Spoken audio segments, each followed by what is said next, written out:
오늘은 제가 직접 겪었던 큰 교통사고에 대한 이야기와 고속도로에서 교통사고가 났을 때 어디에 전화해서 어떻게 해야 되는지, 또 견인은 어디까지 해야 되는지에 대해 알아보겠습니다. 교통사고 언제 좀 경험을 어떻게 하셨죠? 5년 전쯤에 고속도로에서 한번 교통사고가 난 적이 있는데, 길이 좁아지는 그런 곳에서 차량 속도가 줄어드는데 뒤에서 속도를 줄이지 못한 차가 후미 추돌하는 사고가 있어서 3중 추돌 사고가 났었고요. 저는 병원에서 한 3개월 정도 입원을 했었어요. 꽤 큰 사고를 경험하셨네요. 예, 꽤 큰 사고였고요. 아마 박사님뿐만 아니라 크고 작은 교통사고는 누구나 좀 겪을 수 있기 때문에 일단 사고가 났을 때 너무 당황스러울 것 같거든요. 일단 뭐부터 해야 되죠? 우선 교통사고가 났다. 통행에 지장을 줄 수밖에 없습니다. 그래서 112, 119에 우선 응급구조 또는 교통사고 신고를 하는 게 좋을 것 같고요. 고속도로라고 하면 1588에 2504라는 한국도로공사 또 전용 전화가 있습니다. 그 어느 쪽으로 신고를 하셔도 도움을 받을 수 있다고 생각합니다.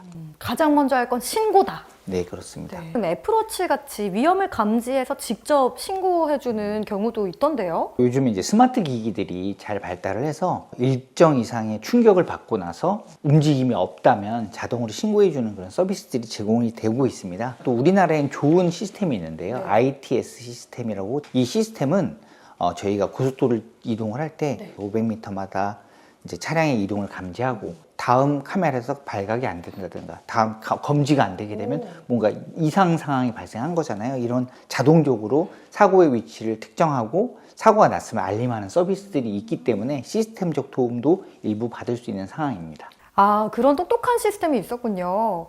그래도 우리가 직접 신고하는 게 가장 빠르고 정확하니까 신고할 때 여러 가지를 좀 알고 있으면 좋을 것 같아요. 제가 진짜 이 운전하다가 항상 궁금했던 건 신고를 할 때 여기가 어딘지, 내가 어디쯤에 가고 있는지 어떻게 설명을 해야 되냐, 이게 참 궁금했거든요. 고속도로의 종류도 많고 내비게이션을 따라서 가고 있기 때문에 지금 현재 위치를 모르는 경우들이 있습니다. 그래서 내 위치를 아는 게 되게 중요한데, 여기 보시면 이런 도로 좌측 우측 중앙분리대나 아니면 바깥쪽 차선 쪽에 이런 숫자가 적힌 걸 본 적이 있으실 것 같아요. 있던 것 같아요. 그러니까 지금 내 위치가 기점으로부터 105.8km에 있다라는 뜻이거든요. 그러면 기점으로부터 내 위치가 이제 알게 되겠죠. 내가 어디 있는지에 대한 그 어느 노선인지는 얘기해 주지 않고 있거든요. 그래서 우리가 어느 방향을 가고 있는지 설명해 주면 이제 그 구조대나 구급대가 정확하게 위치를 알고 올 수 있습니다. 고속도로에도 방향이 있나요? 기점으로부터 종점의 방향인데, 예를 들어 경부고속도로 같은 경우는 서울부터 108km도 있고 부산부터 108km도 있으니까 내가 어느 방향에 이 위치에 있다는 걸 알려주는 게 되게 중요합니다. 그러면 표지판을 잘 살펴보고 방향도 잘 신고를 해야 되고, 또 조금 더 쉽게 알릴 수 있는 방법도 있을까요? 여러 가지 방법이 있을 수 있습니다. 왜냐하면 이런 표지판이 없어서 내 위치를 알 수 없거나 아니면 내비게이션만 쫓아가다 보니까 내가 지금 어느 고속도로에 어느 방향을 가고 있는지 모르는 경우가 있지 않습니까? 내 위치를 확인하는 방법이 있는데, 예를 들어 핸드폰에 지도 서비스들이 있어요. 길에 저 앞에 전방에 있는 휴게소와 후방에 지난 휴게소의 위치를 특정할 수 있고, 그러면 그 사이에 있다라고 말할 수도 있고요. 핸드폰이 아니어도 내비게이션을 확대 또는 축소를 하게 되면 그 위치를 어느 정도 앞뒤 시설을 보고 맞출 수가 있습니다. 신고를 빠르게 해야 될 때 이런 사고 지점을 좀 최대한 정확하게 신고하는 게 중요하겠네요. 그런데 만약에 사고가 났을 때 운전자 본인이 신고를 해야 되는데 의식이 없고, 이런 경우는 어떻게 해야 될까요? 그래서 이제 방관자 효과라는 걸 간단히 말씀드려야 될 것 같은데, 네. 많은 인파 속에서 사람들이 다쳤었을 때 이 사람을 구해주질 않아요. 굉장히 어려움에 처해져 있는데, 이 사람은 되게 큰일이 발생해서 다쳤는데도 불구하고 도와줄 사람 너무 많은데 이 사람 안 도와주게 되는 거죠. 왜 그러냐면 남들도 안 도와주니까 누군가 도와주겠지, 남들도 안 도와주니까 그런 이유가 있겠지라고 생각을 하는데, 이 방관자의 효과를 통해서 사람이 사망하는 경우도 있거든요. 그래서 제일 중요한 게 뭐냐면, 내가 다른 사람의 위험을 봤었을 때 가장 먼저 내가 본 사람이라고 생각을 하고 의무감을 갖고 그 사람을 이렇게 도와줘야 됩니다. 여러 사람들이 신고를 해주게 되면 신고 내용을 통해서 상황이 구체적으로 전달이 됩니다. 누구는 어디 위치만 얘기해주고, 누구는 차량 종류만 얘기해주고, 누구는 피해 상태를 얘기해 주지 않습니까? 그러면 이제 신고를 받는 입장에서는 구체적이고 충분한 정보를 얻을 수 있기 때문에 많은 사람들이 신고를 해줬으면 좋겠다고 생각합니다. 그런데요, 사고가 나면요, 본능적으로 차 밖으로 빨리 대피해야 될 것 같거든요. 어떻게 대피를 해야 되나요? 한국도로공사에서는 비트박스라는 홍보 활동을 하고 있습니다. 사고가 나면 비상등을 켜고, 비상등을 켜고, 그 다음은 트렁크를 열고 도로 밖으로. 도로 그러니까 밖으로. 아예 도로 밖으로 나가야 됩니다. 스마트폰으로 신고를 한다. 이렇게 비트박스라는 게 있는데요. 사고가 나면 사고가 났다는 걸 알리기 위해서 비상등을 켜고 트렁크를 열면 차량 모양이 이상하기 때문에 뒷차들이 뭔가 이상이 있다는 걸 감지하게 됩니다. 그런 것 때문에 트렁크를 열고 그리고 도로 밖으로 2차 사고가 나도 내가 피해받지 않도록 도로 밖으로 나가서 신고하는 그런 운동을 펼치고 있습니다. 또 어떤 영상을 봤는데 차 주변에서 뭐 사고 때문에 우왕좌왕하고 서 있다가 사실 뒤에 오던 차랑 2차 사고가 나기도 하고 막 이런 위험한 경우들이 많더라고요. 일반 사고 사망자는 사망률이 한 10%에 지나지 않는데요. 네. 2차 사고를 받게 되면 거의 절반이 사망을 하게 됩니다. 그렇기 때문에 2차 사고가 안 나기 위해서 도로 밖으로 나가거나 아니면 차 안에서 자신을 보호하는 게 가장 중요하다고 생각하고 내 보호장치가 없는 상태에서 밖으로 나가는 건 굉장히 자살행위 같다라고 이제 말씀드릴 수 있습니다. 그러면 또 고속도로에서 이런 2차 사고 외에도 사망 사고가 또 있나요? 관리 시스템이 많이 있기 때문에 사고 감지도 저절로 되고 순찰차도 많이 있는 상황이지만 사실은 이제 안타까운 게 국도나 국지도, 지방도에 있습니다.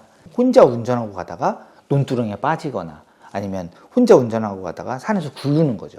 이랬었을 때는 인지 자체를 못해요. 이 사람이 사고가 났는지 안 났는지 지나가는 사람도 없을 뿐더러 있더라도 차가 없으니까 사고가 난지를 모르거든요. 그래서 이럴 때 48%가 사망한다라는 통계도 있거든요. 그래서 야간에 혼자 이동하다가 사고가 크게 발생했었을 때 사망률이 급격히 올라가는 것으로 나타나고 있습니다. 그럼 그렇게 혼자서 사고를 당하면 어떻게 외부에 알려야 될까요? 우선은 지나가는 사람에게 내가 다쳤으면 알려야 되니까 이제 그 클락션을 눌러서 계속 눌러야죠. 이제 핸드폰에 라이트 기능이 있지 않습니까? 불을 켜서 나의 위치를 알리기도 하고 그리고 당연히 차에 비상등도 켜고 나를 알리기 위한 노력을 되게 많이 해야 되고요. 혼자 있는데 사고가 났다는 거에 대해서 이제 굉장히 어려움이 있는데요. 여러 가지 신고 노력을 해야 되겠지만 신고를 못하는 경우가 있을 수도 있습니다. 여기 보시면 SOS라는 단추가 있어요. 빨간색으로. 저걸 누르면 어떤 일이 발생하냐. 고객 상황실하고 연결이 돼서 여기에서 이제 우리가 신고를 할 수 있게 신고를 해달라라는 얘기를 전해줄 수 있는 기회가 있고요. 요즘 차량들은 에어백이 터지는 큰 사고가 난 이후에 센터로부터 전화가 와서 네. 괜찮은지 안부 전화를 묻게 돼 있고요. 만약에 응답을 안 하면 그 위치로 구조대를 파견하는 그런 시스템이 돼 있습니다. 요즘 차량이 계속 업그레이드 되고 있으니까 문제가 생겼다 했었을 때는 차량 안에 있는 이런 안전 시스템도 이용할 수 있습니다.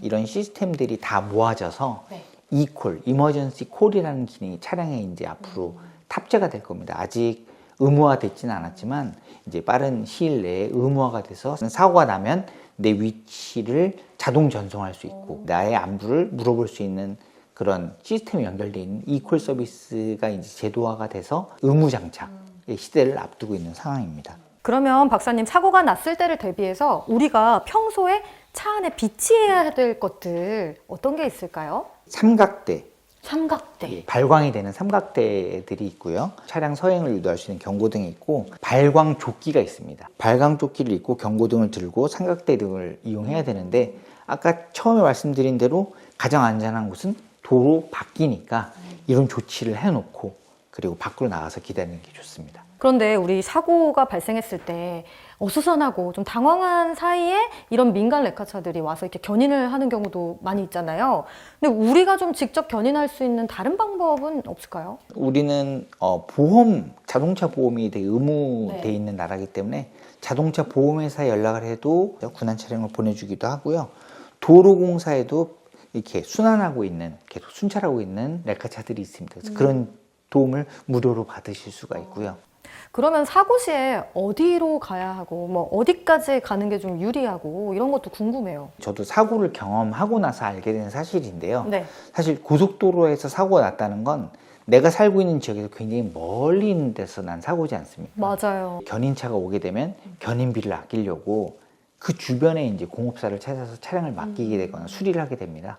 근데 이러 보니까 어떤 문제가 있냐면 집에 돌아가서 치료를 받으면서 차를 찾으러 오기가 되게 어려운 거예요. 그리고 내가 알지도 못하는 곳에서 차를 수리하고 있고 그래서 그런 게 어려웠었기 때문에 고속도로 같은 경우 그 도로공사에서 제공하는 레카차는 20km까지 무료 그 운송이 되고요. 개인 보험, 자동차 보험에서는 예를 들어 50km, 100km의 약관이 있습니다. 이때까지 무료로 이동할 수 있고, 그리고 충분히 그 추가 비용을 내면 내가 원하는 어디라도 이제 다 갖다 줄 수 있거든요. 국토부에 자동차 365 앱이 있습니다. 가까운 정비소라든지 사고 정보를 비롯해서 종합 정보가 제공되니까 사고가 났었을 때는 자동차 365 앱 을 한번 확인해 보시는 것도 도움이 될 것 같습니다. 고속도로 상에서 교통사고가 났을 때 어떻게 해야 되는지 대처법을 알아봤는데 박사님이 마지막으로 한 번 더 중요한 부분들 짚어주실까요?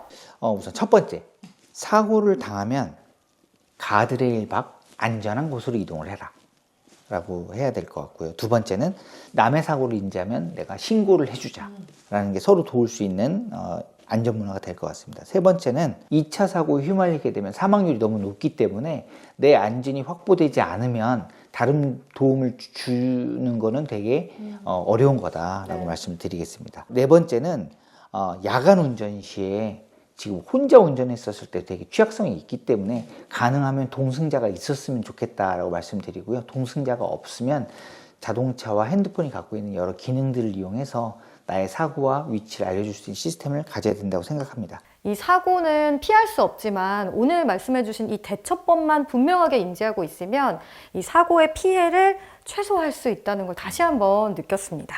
마지막으로 박사님께서 당부하고 싶은 말씀 있으실까요? 사고가 났었을 때 고립돼서 혼자 신고도 못하고 그렇게 되면 문제가 발생할 수 있으니 고립되지 않기 위한 노력을 해야 되고요.